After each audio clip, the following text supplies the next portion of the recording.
Bonsoir à toutes et tous. Good evening, each and everyone.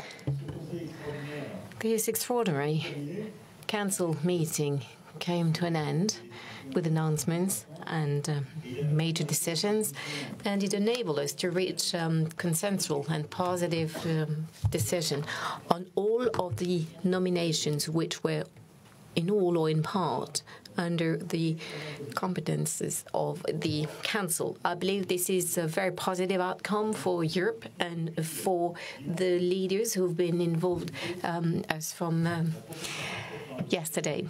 Indeed, the proposal made by the European Council, Ursula von der Leyen at the head of the Commission, and Charles Michel as the President of the European Council,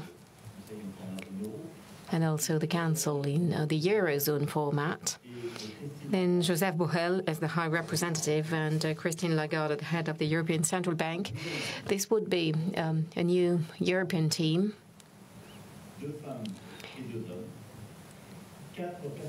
including 2 men and 2 women, 4 personalities who've always been known for their very strong commitment in favor of Europe and the European ideas,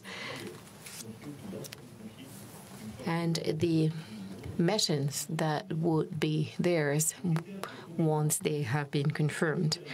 The criteria of skills, experience, gender equality, and geographical balance have therefore been met. I'm therefore extremely pleased with this new team, which, given in particular that all of its members speak French. For the first time, the head of the Commission and the head of the European Central Bank will be women. This very much matches the new political landscape that came out of the European elections. And he will be in a position to implement the strategic agenda which we approved, given that they all support it. The past few hours have been of the utmost importance to reach this positive deal, and the reaction of the Council over the past hours enabled the Council to play its role.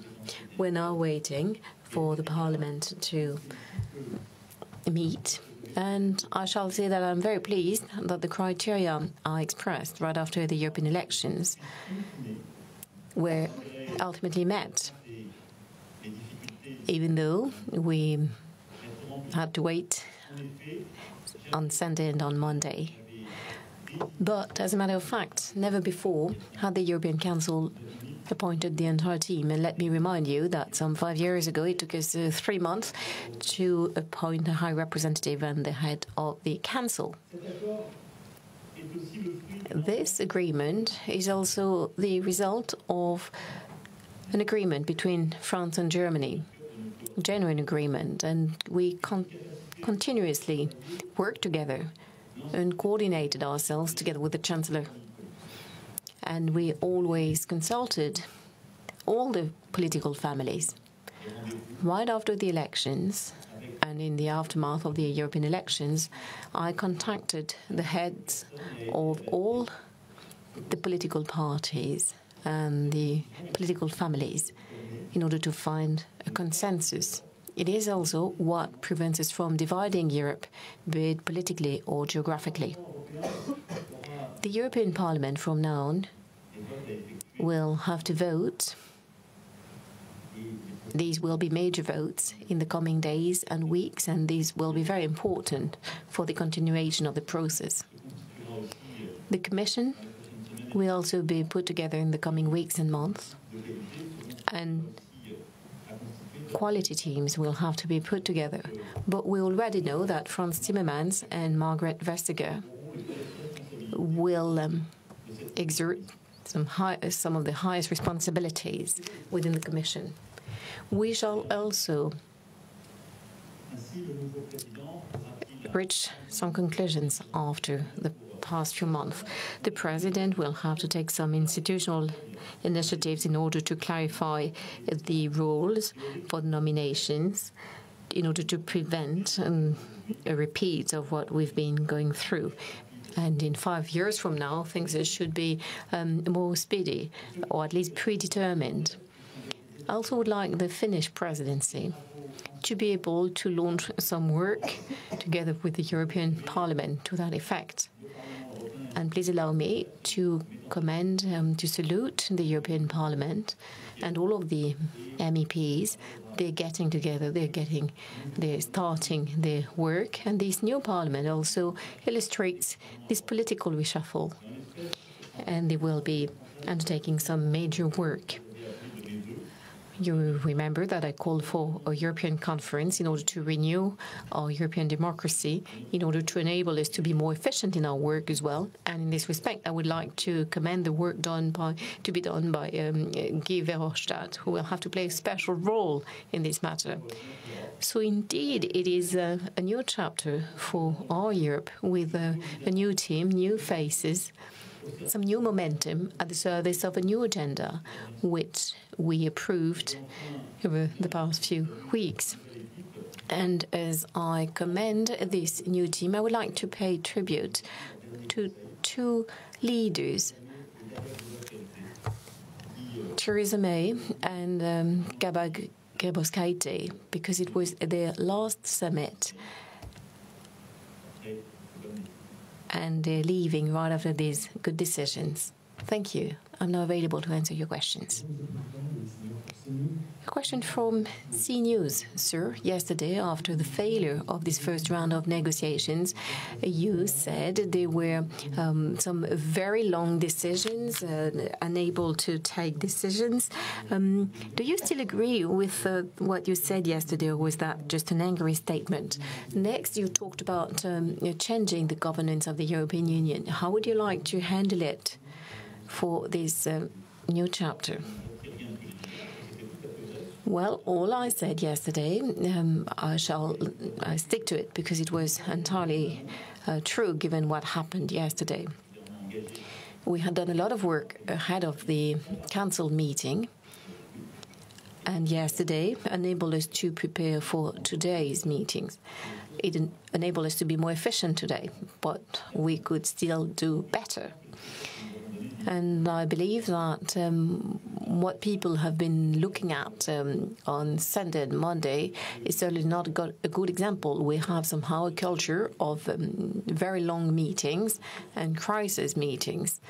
And I believe that today's reaction enables us to change that image. And today people have seen a new face because we were able indeed to prepare for that meeting, to reach compromises, to build consensus.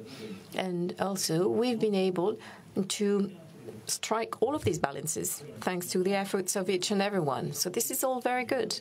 But still, I believe we should reform our methods, and it is part of the strategic agenda approved at the last Council meeting. You remember that as early as my Sorbonne speech, I made some proposals to that end. For me, it will be for Charles Michel, and I already discussed the matter with him. It will be for him, and I very much insisted on the point of the necessity of reforming our method. And we will need also to clarify the rules in order for Europe to be more democratic, more transparent and efficient. So the work will be handled by the Council, the Commission and the Parliament over the coming months. Good evening, sir. Pascal Verdo, France 3. Two questions. The first one,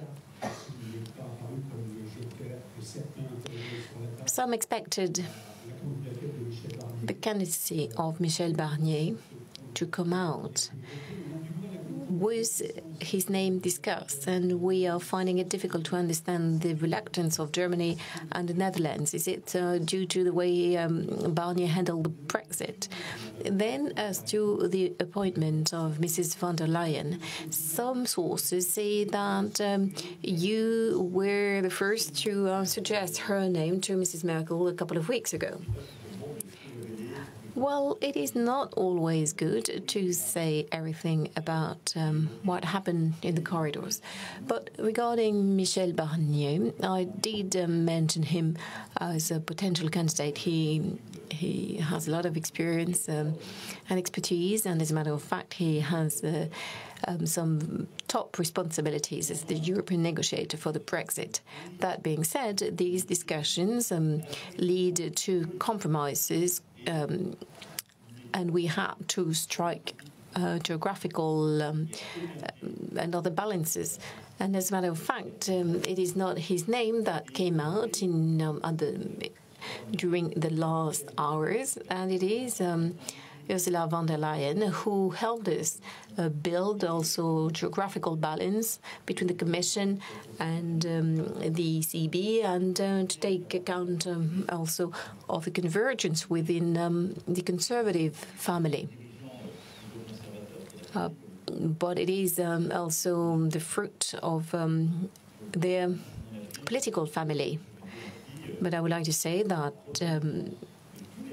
Mr. Barnier is extremely skilled, and all of the Europeans very much acknowledge and would like to pay tribute. I would like to pay tribute to his qualities and commend the way he handled the Brexit negotiations, and I haven't heard any reluctance regarding his name.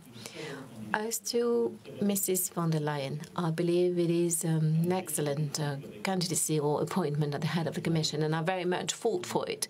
As you know, this was not the initial German choice. It was support at the time for the Spitzen candidate, Mr. Weber, and this is the reason why there were some discussions in Germany. But I believe she is a very good candidate. First of all, because she has the necessary competences, the expertise, the experience. He's been minister for a number of years, a defense minister, and before that in charge of social matters. And over the past few years, I've been able to witness her determination, her courage on difficult topics. In Germany, to begin with, she supported some agreements that we'd found with Chancellor Merkel, and she did her utmost for the Franco-German cooperation, including in the field of defense matters. And as a matter of fact, Mrs. von der Leyen was at the air show in the Bourget a couple of weeks ago, together with Mrs. Barley. And I've seen also that she very much knew how to handle pressure. She's not being taken hostage by anyone, and this is very good for somebody who is now to head the European Commission. Then she has a very strong European background. She was born in Brussels. Her father was a public servant in Brussels. So I believe she has somehow European DNA.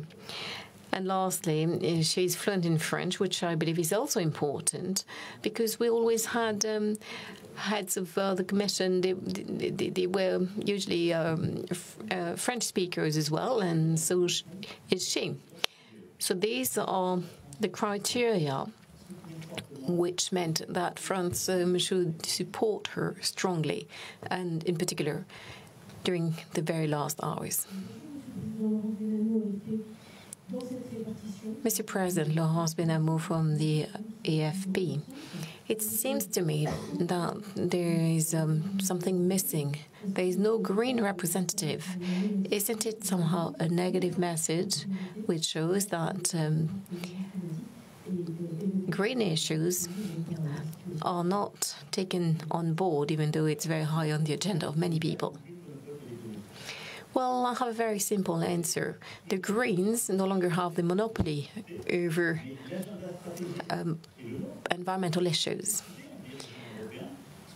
The strategic agenda we approved, and also what I've been supporting myself, is very much the climate emergency, and we should not consider that one particular topic is the monopoly of one particular party. Otherwise, what about the socialists? What about the conservatives or Renew Europe? Which topic would be theirs? We fully took into account the growth of the green vote during the elections. It is amongst the top priorities in the strategic agenda. The leaders around the table have been elected in their own countries. Now, my wish is that at the Commission, at the Council, in the Parliament, we should not give up on anything and rather have more European ambition on the merits, because it is what matters. In this respect, I believe it is our responsibility, first of all, to deal with our trade agenda. And if you look at what's been approved, it is the first time that in the Mercosur deal, there's full compliance with the Paris Agreement. So it shows how much this is one of our priorities.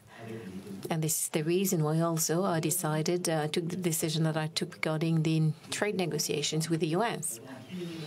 I myself want a minimum CO2 price. I want taxes at our borders. We took some clear commitment in order to finance, for the green finance. So our strategy, our agenda must be and is in favor of environmental issues. And we very much would like the Commission to have a strong mandate on environmental issues. And I believe that this will be totally the case.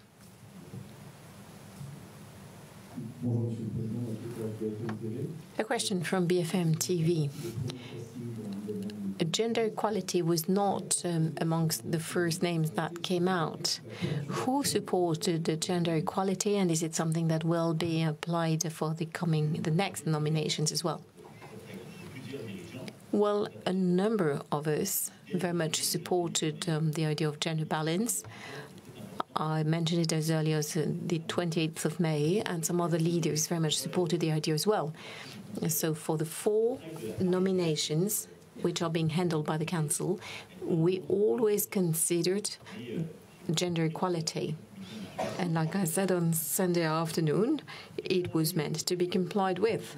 So here again, there was some sort of a consensus within the Council. I believe it is important, and I believe that we cannot do without it from now on.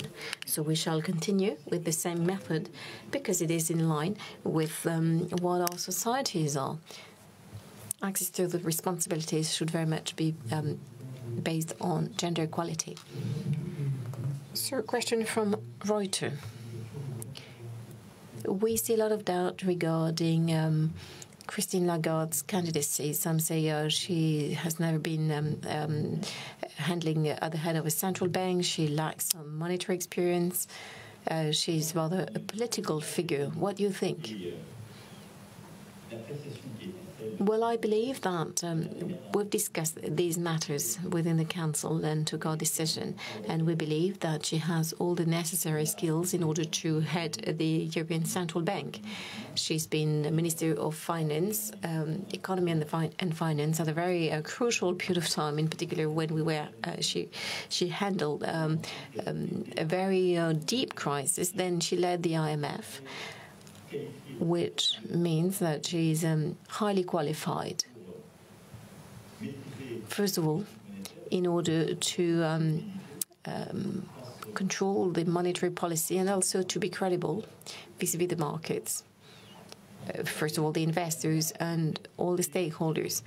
And when you look at the agenda and when what the head of the IMF is doing, it's very much about gathering the heads of central banks and dealing with them and providing the IMF's analysis and recommendations. It's about implementing a financial policy with the governments and intervene. So therefore, she is very much in line with what she will be doing as the head of the European Central Bank. So this was a unanimous analysis by the Council, and we do believe that she's fully qualified for the job.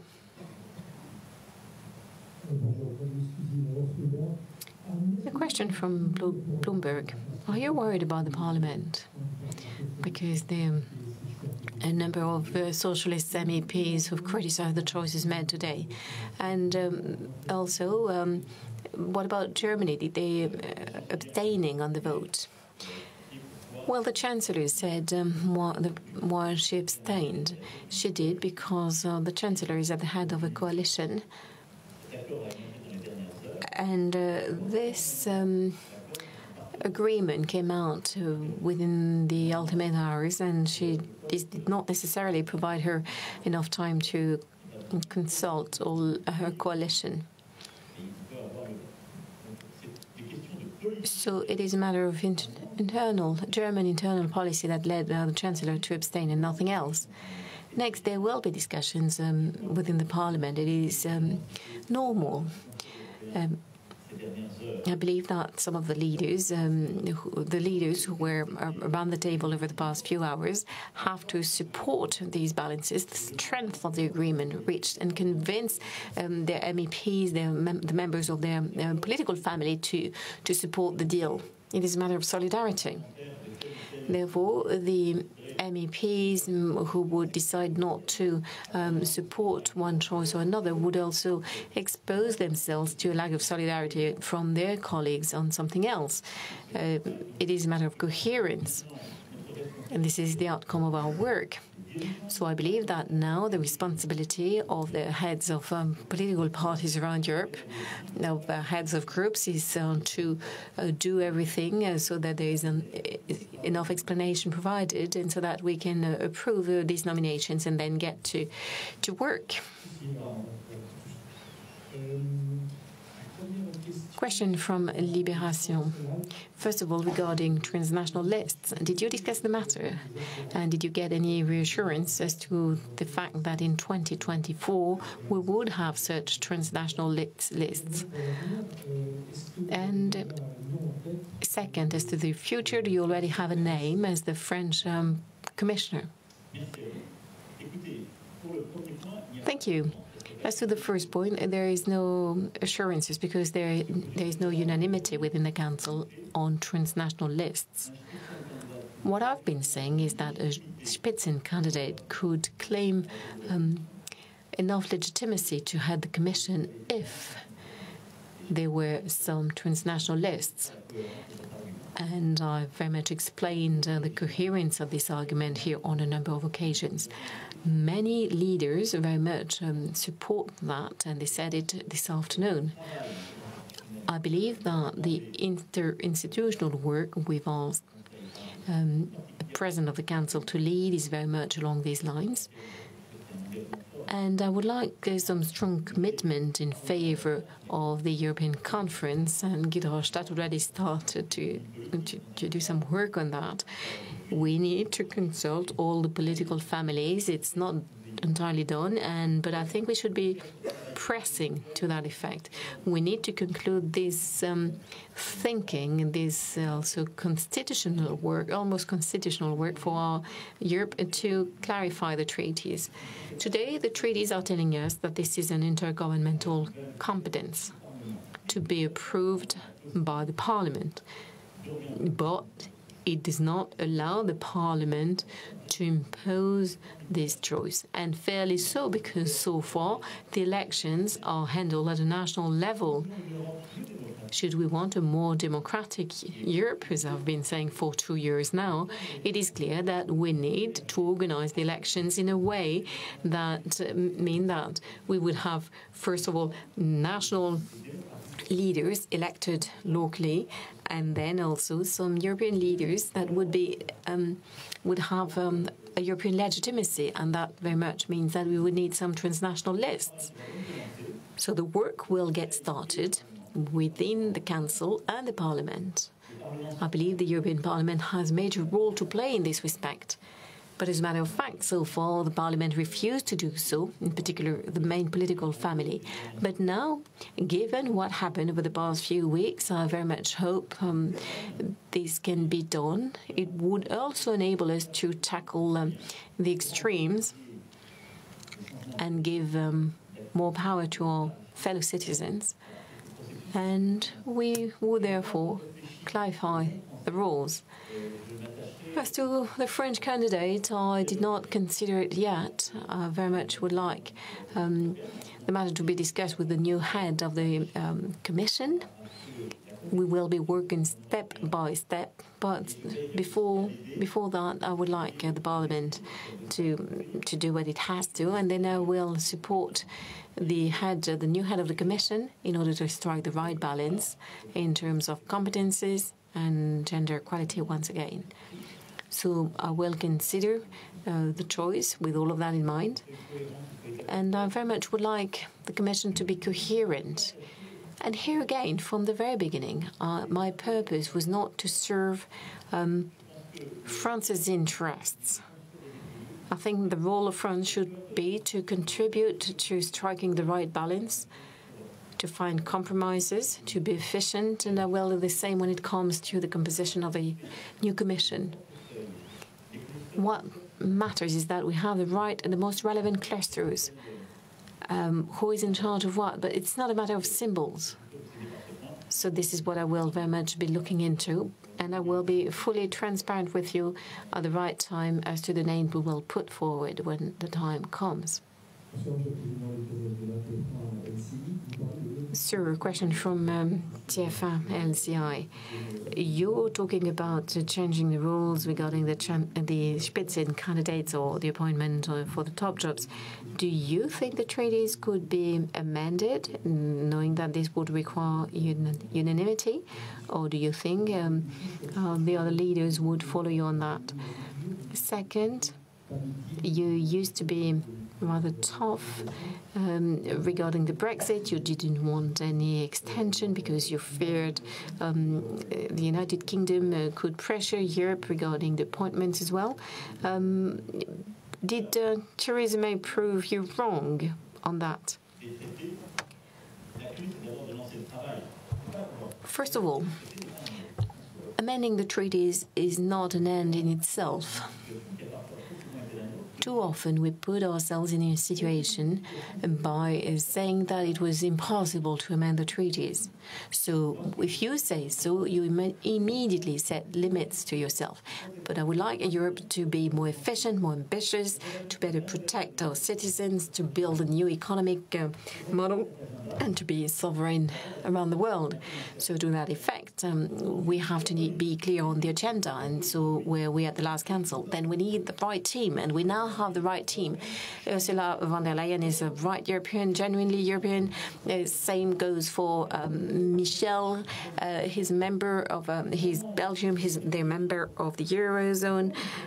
So I would like some Eurozone summits more often also. So having the right agenda also means that we need we should not be hypocritical any longer. We should have the agenda and work on it.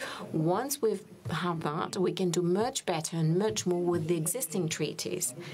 Next, should we end up amending the treaties regarding the methods and the democracy and what we have to do regarding the Eurozone and also at some point in time,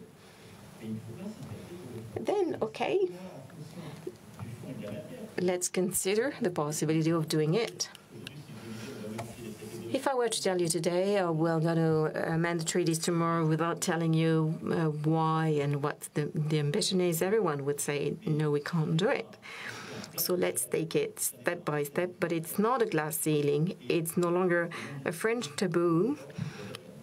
What matters is what are our ambitions, and once we know the ambitions, let's find the necessary resources and the ways of doing it. Regarding the Brexit, please allow me to correct what you said. I always said, first of all, that we should not fear a no deal. Otherwise, we would be the hostages of the other side. And by saying that we feared a no deal, we were being captive. Second, indeed, I said we should stop lagging behind. I approved the 31st of October in order to prevent any ambiguity. I didn't fear the presence of the United Kingdom, otherwise I would have rejected the extension. I did not fear the presence of Theresa May. What I was worried about is the work to get started with the new team. When we're going to get started and talk about the budget, would it make sense to be talking about the budget with the United Kingdom on its way out? No, that would not make sense, and it is still my position. Lastly, I just paid tribute to Theresa May, and she's been incredibly responsible and loyal around the table. We do not know how the other leaders will behave in the future. I do not know what the British position will be tomorrow. There are indeed some uncertainties. So it is a good thing she continued, and we are on the right track.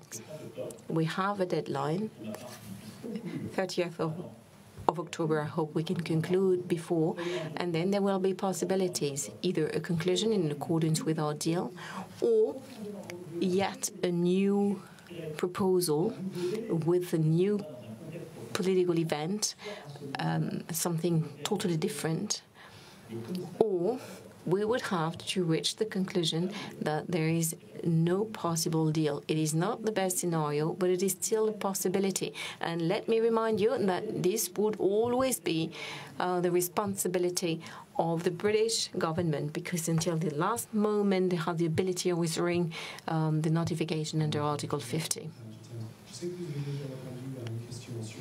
Question from the Financial Times. You already talked about Mrs. Merkel's abstention today, but there's already a very strong reaction of the German Socialist Party against the deal reached today. Don't you think that your strongest ally here has been weakened by this deal? Very sincerely, if anyone in Germany could explain to me, could tell me that the deal we just reached, which for the first time in 40 years puts Germany at the head of the Commission, is weakening Germany, then please introduce me to that person. Should anyone in Germany be in a position to explain to me that the fact that the French president very much supported that scenario weakened the relationship between France and Germany, please do introduce me to this person. So I think we should very much look at the reality, look at history, and see where we stand. The political families did negotiate, and very much commend the work done and support granted to Franz Timmermans. He was a good candidate. He worked hard and well, and he will keep playing a key role within this commission. But what led Mrs. von der Leyen's candidacy to the consensus is a matter of fact. And all the political families in all of our countries should acknowledge our decision. Otherwise, could any political family in any member state challenge the decisions taken by the leaders, even though the leaders have been elected democratically? Well, otherwise, in Europe, it would be about exporting domestic issues. This is what we've been going through for a number of months already with the Brexit. So each and everyone should be facing their responsibilities, and I will be my utmost to help Mrs. Merkel build a consensus in Germany. And I would like to speak with a lot of friendship and to the Social Democrats in Germany. It is a good deal. It is a good deal for them. Franz Timmermans will be amongst the vice presidents as well. And it is a good deal for Europe. The Social Democrats in Germany are generally Europeans. And I'm sure ultimately they will rally and support the deal. But I will do everything I can to support the Chancellor and stand by her, and as we always do, the two of us. Two last questions. Becker with the Wall Street Journal. How do you envision the relationship between the EU and the US developing after Mr. Juncker leaves the Commission, because there seems to be a lot of personal capital invested in managing this trade relationship? And since you mentioned Mercosur, I'm curious to hear your thoughts about the ratification process, because your spokeswoman, some French ministers and French MEPs have said that ratification is not a guaranteed thing, and they will scrutinize the deal. Thank you very much. Merci à vous. Sur la première question que vous m'avez posée. As to your first question, we should always be extremely humble in our missions and in our positions. Jean-Claude Juncker is a great European leader, and like you said, he did his utmost to have a good relationship with President Trump, but also beyond that, to defend Europeans' interests, and also to make sure that the conflicts do not overcome the real issues. That being said, the next President of the European Commission will have the same willingness to serve Europe and to do her best. Sometimes decisions are being taken at a decisive point in time in history, and I'm well aware that Mrs. von der Leyen, and this is very much a quality of hers, is that she wishes to serve Europe. She's well aware of the importance of history, and she will do her utmost to have a good relationship with the United States of America, to defend Europeans' interests, and I'm very confident in this respect. As to the second point, the Mercosur, here again, let's start from the beginning. And let's see, take things how they are. For a number of years, there were some ongoing discussions. Is France against trade deals? As I've heard over the past few days, we are not per se, and we cannot be per se, against trade negotiations or trade deals, because we're not protectionists. The reality of our country is not protectionism. Those who say that any trade deal is bad, then they should tell me how they will feed themselves, how they will travel, how they will dress themselves. Those who are telling me that French agriculture is against trade deals tell me how they can export their products. If our farmers were only to live out of the domestic market, well, they're the same people who are asking for help, asking for my help to get access to the Chinese or the Brazilian market. But look at the world. It is a matter of reciprocity. Let's stop dreaming. France would be a wonderful country willing to export but not import, telling other countries, I want access to your market, but I will not be importing your products. Well, some would like this to be the case, or lead others to believe it is the case, but it's not true. As to the Mercosur, we had some conditions. First of all, the coherence between the trade and the climate agendas. We're always back to climate issues. And because France has been very much insisting on that from the beginning, the real genuine implementation of the Paris Accord is in the Mercosur deal. And all the Mercosur countries said they would comply with the Paris Accord. Had Brazil said otherwise, there would have been no deal. It means that tomorrow, should any Mercosur country do not fail to implement the Paris Accord, then the deal would fall apart. Next, we've taken some provisions for sugar and beef in order to protect the most sensitive trade, and there are quotas in the deal. Thirdly, compliance with European health and environmental standards. They're in the deal, in the accord. It means that when we impose some standards to our farmers, we shall not import products that do not match the same standards, but this is in the accord. And next, I very much would like to commend the work done by President Juncker. There's a safeguard clause. Should the trade deal very much destabilize a sector, we could suspend it. So we have some very strong historical provisions in the deal, which are unprecedented. Next, we're not being naive. First of all, I very much would like to see in the coming weeks what will be done in order to reach the very last phase of the deal.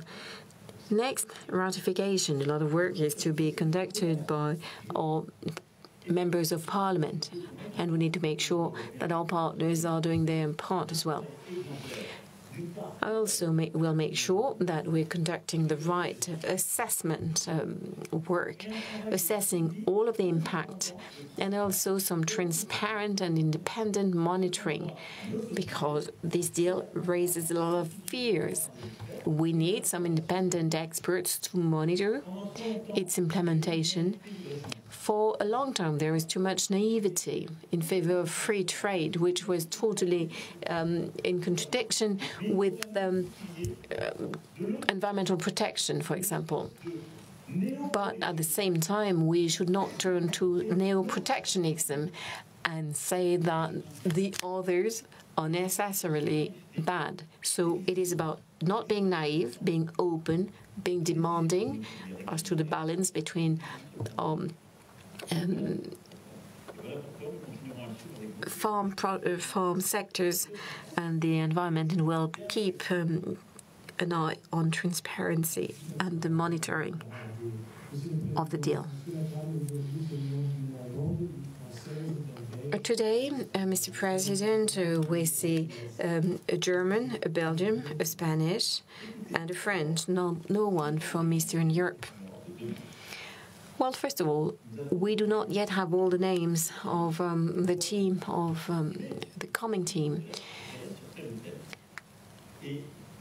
A number of names came out and a consensus was reached. So I think the first thing to remind ourselves is that all of the countries, including from Northern or Eastern Europe, have approved the deal.